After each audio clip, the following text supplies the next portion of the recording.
31ની રાત્રે યુવાનો મદિરાપાન અને માદક દ્રવ્યોનું સેવન ન કરે તે માટે કડક બંદોબસ્ત રાખવાની માંગ સાથે દાદા કી સેના દ્વારા કલેક્ટરને આવેદનપત્ર અપાયું હતું।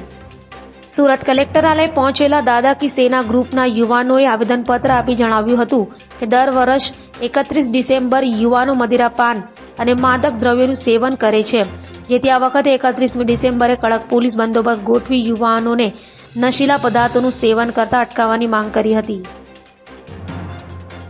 મારું નામ યોગેશભાઈ બાબુભાઈ પટેલ।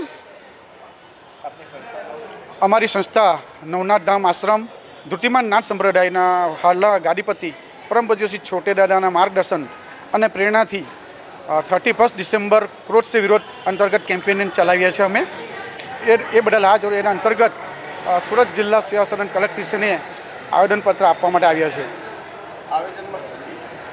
આવેદનમાં એવું છે કે આજે 31 ડિસેમ્બર છે એ આપણો હિન્દુ સંસ્કૃતિનો તહેવાર નથી અને આ 31 ડિસેમ્બરના દિવસે ખાસ કરીને આપણો યુવા વર્ગ વ્યસન જેવા કે દારૂ, ચરસ, ગાંજો, અફીણ જેવું લઈને પોતાનું જીવન બરબાદીના માર્ગે લઈ જાય છે, જે યોગ્ય નથી।